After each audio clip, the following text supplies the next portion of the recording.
বিসমিল্লাহির রহমানির রহিম। সমস্ত প্রশংসা সেই মহান রবের জন্য, যিনি মানুষকে সৃষ্টি করেছেন, পথ দেখিয়েছেন এবং সত্য মিথ্যার পার্থক্য বোঝার ক্ষমতা দিয়েছেন। প্রিয় দর্শক, আজ আমরা সূরা আলে ইমরানের 14 থেকে 20 নম্বর আয়াত নিয়ে গভীরভাবে চিন্তা করব। এই কয়েকটি আয়াত মানুষের জীবনের সবচেয়ে বড় বাস্তবতা তুলে ধরে। দুনিয়া বনাম আখিরাত, আকর্ষণ বনাম ধৈর্য, ইচ্ছা বনাম ঈমান। আয়াত 14। দুনিয়ার মোহ। আল্লাহ বলেন, মানুষের কাছে সুন্দর করে সাজিয়ে দেওয়া হয়েছে নারী সন্তান, সোনা রূপার ভাণ্ডার, চমৎকার ঘোড়া, গবাদি পশু, ফসলের ক্ষেত। এই তালিকাটা লক্ষ্য করুন। এগুলো সব মানুষের ভালো লাগার জিনিস। কেন? কারণ আল্লাহ নিজেই এগুলোকে আকর্ষণীয় করেছেন। অর্থাৎ দুনিয়া খারাপ না, দুনিয়া পরীক্ষা। দুনিয়া হলো পরীক্ষার হল, জান্নাত হলো ফলাফল। কেউ পরীক্ষার হলে বসেই আনন্দে মেতে থাকে, তাহলে সে ফলাফল হারাবে। এই আয়াত আমাদের হৃদয় পরীক্ষা করে। আমার হৃদয়ে বেশি জায়গা কার, দুনিয়া নাকি আল্লাহ? গভীর চিন্তার অংশ।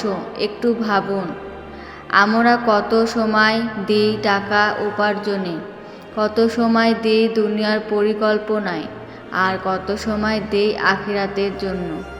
এই আয়াত আমাদের থামিয়ে দেয়। আমরা দুনিয়ার জন্য এত দৌড়াচ্ছি, কিন্তু শেষ গন্তব্য ভুলে যাচ্ছি। আয়াত 15। জান্নাতের তুলনা। আল্লাহ বলেন, বলুন, আমি কি তোমাদেরকে এর চেয়ে উত্তম কিছু সংবাদ দেব? কি সেই উত্তম জিনিস? জান্নাত। সেখানে থাকবে প্রবাহিত নদী, চিরস্থায়ী বাসস্থান, পবিত্র সঙ্গী এবং সবচেয়ে বড় নিয়ামত আল্লাহর সন্তুষ্টি। ভাবুন, দুনিয়ার আনন্দে ভয় থাকে, হারানোর ভয়।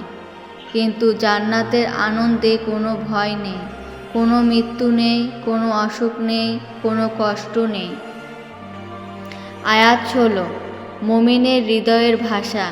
মুমিনরা বলে, হে আমাদের রব, আমরা ঈমান এনেছি, আমাদের গুনাহ ক্ষমা করুন, আমাদের আগুনের শাস্তি থেকে রক্ষা করুন। দেখুন, মুমিন কখনো নিজের আমলে গর্ব করে না। সে সবসময় ক্ষমা চায়, কারণ সে জানে তার আমল যথেষ্ট নয়।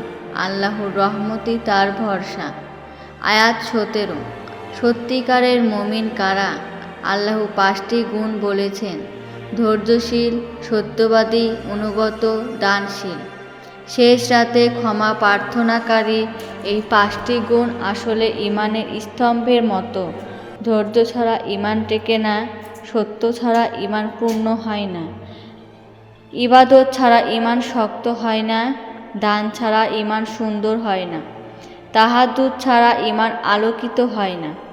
বিশেষ অংশ, শেষ রাতের ইবাদত। শেষ রাতের ইবাদত আল্লাহ এত পছন্দ করেন কেন? কারণ তখন মানুষ ঘুমায়। শুধু সত্যিকার প্রেমিকই জেগে ওঠে। যে ব্যক্তি বিছানা ছেড়ে দাঁড়ায়, সে প্রমাণ করে তার হৃদয় আল্লাহর দিকে। আয়াত 18। মহাবিশ্বের সাক্ষ্য। আল্লাহ বলেন, আল্লাহ সাক্ষ্য দেন, তিনি ছাড়া কোনো উপাস্য নেই। ফেরেশতাগণ সাক্ষ্য দেন, জ্ঞানীগণ সাক্ষ্য দেন। এই আয়াত অসাধারণ, কারণ এখানে সাক্ষীর তালিকা দেখুন। প্রথমে আল্লাহ নিজে, তারপর ফেরেশতা, তারপর জ্ঞানী মানুষ। এটা তাওহীদের সর্বোচ্চ প্রমাণ। আয়াত 19। ইসলামের প্রকৃত অর্থ। আল্লাহ বলেন, আল্লাহর কাছে গ্রহণযোগ্য ধর্ম হলো ইসলাম। ইসলাম মানে শুধু নাম না, ইসলাম মানে আল্লাহর কাছে সম্পূর্ণ আত্মসমর্পণ। যে সত্য জানার পর মানে না, সে নিজের ক্ষতি করে। আয়াত 20। দাওয়াতের পদ্ধতি। আল্লাহ নবীকে বলেন, যদি তারা তর্ক করে, বলুন, আমি আল্লাহর কাছে আত্মসমর্পণ করেছি। এখানে বড় শিক্ষা আছে। দাওয়াত মানে ঝগড়া না, দাওয়াত মানে নম্রতা। হেদায়েত আল্লাহ দিন, আমরা শুধু পৌঁছে দিই। আত্মসমালোচনার মুহূর্ত। এখন নিজের হৃদয়কে জিজ্ঞেস করুন, আমি কি দুনিয়ার প্রেমে ডুবে আছি? আমি কি জান্নাতের জন্য প্রস্তুত? আমি কি শেষ রাতে উঠি?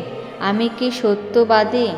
এই প্রশ্নগুলো ঈমানের পরীক্ষা, আবেগপূর্ণ সমাপ্তি দোয়া।